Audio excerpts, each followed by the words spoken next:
កូនចាប់មាសជារហស្សនាមរបស់អ្នកនិពន្ធវ័យក្មេងម្នាក់ដែលមានឈ្មោះពិតសែតហត្ថាជាម្ចាស់ស្នាដៃសៀវភៅដ៏ល្បីល្បាញ3ក្បាល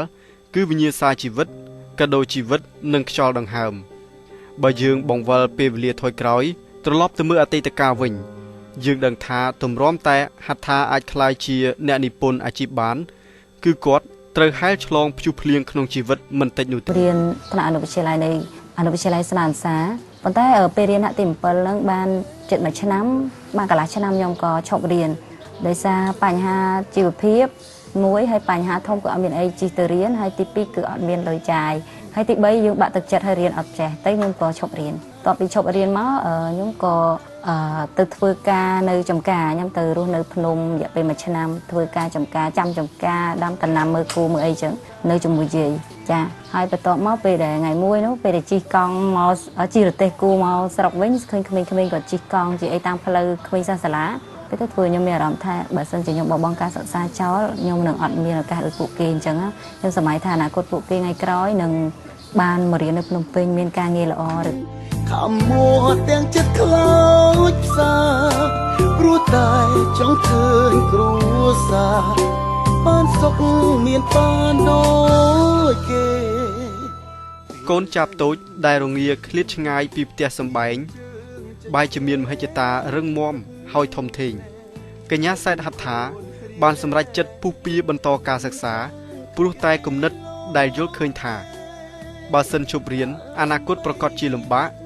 នឹងមិនអាចសម្រេចក្តីស្រមៃរបស់កញ្ញាបានឡើយក្មេងស្រីក្រីក្រម្នាក់នេះគ្មានសម្លៀកបំពាក់ល្អៗគ្មានសូម្បីទ្រនាប់ជើងសមរម្យមួយគូកុំថាឡើយប្រាក់សម្រាប់សិក្សាឲ្យគ្រប់គ្រាន់នោះពេលខ្ញុំទៅរៀននិយាយទៅខ្ញុំពិបាកហ្មងពួកអីពេលខ្ញុំទៅរៀនអត់មានខោអាវសម្លៀកបំពាក់ទៅរៀនគ្រប់គ្រាន់និយាយទៅមានតែមកកាផ្លេហើយយើងស្លៀកទៅយើងបោកយប់ហើយថ្ងៃព្រឹកឡើងវាស្ងួរទៅរៀនទៀតអញ្ចឹងណាហើយស្បែកជើងមួយឆ្នាំមានតែមកសម្រាប់ពេលដល់ខែរដូវចូលឆ្នាំបានមានស្បែកជើងថ្មីមកសម្រាប់ទៀតទៅរៀនអញ្ចឹងហើយខ្ញុំទៅរៀនដើរកូនចាប់រងាឯកាក្រោបដំណក់ទឹកភ្លៀងក៏ពិតមែនតែចាប់មួយនេះជាចាប់តូចក្បាលរឹង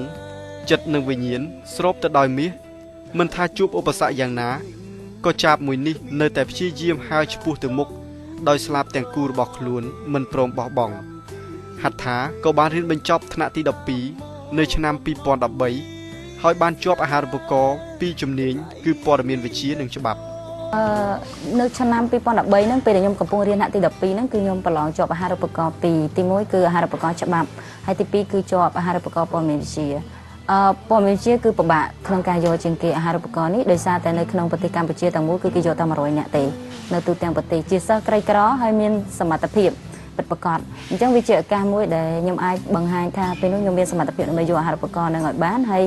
ពេលនេះខ្ញុំខំប្រឹងប្រែងខ្លាំងមែនទែនដោយសារតែខ្ញុំគិតថាបើសិនជាខ្ញុំយកអាហារូបករណ៍នឹងអត់បានទេគឺខ្ញុំអត់មានឱកាសមកភ្នំពេញទេដោយសារអត់មានអ្នក support ឲ្យខ្ញុំមករៀននៅភ្នំពេញពេលនោះខ្ញុំមករៀននៅភ្នំពេញគឺអត់មានស្គាល់ណាទេកំសត់ពេលហ្នឹងយំសឹងរាល់ថ្ងៃជាពិសេសដោយសារតែយើងនៅសាលាអញ្ចឹងយើងជួបមនុស្សដែលអត់ដែលចង់និយាយថាមនុស្សនោះមិនមែនជាអ្នកមកពីស្រុកយើងអត់ស្គាល់ហ្មងគេមកពីខេត្តផ្សេងហើយមួយខេត្តហ្នឹងជាប់តែ1ឬក៏2នាក់អីចឹងហើយមជ្ឈដ្ឋានដែលយើងរស់នៅពីមុនខុសគ្នាដល់ពេលដែលយើងមករស់នៅជាមួយគ្នាគឺមកបន្ទប់យើងនៅ5 6នាក់អីចឹងរឿងយើងរៀនសម្របខ្លួនតាំងពីការរស់នៅការនិយាយស្ដីការហូបចុកអញ្ចឹងទៅខ្ញុំមានអារម្មណ៍ថានឹកម៉ែខ្ញុំយំរហូត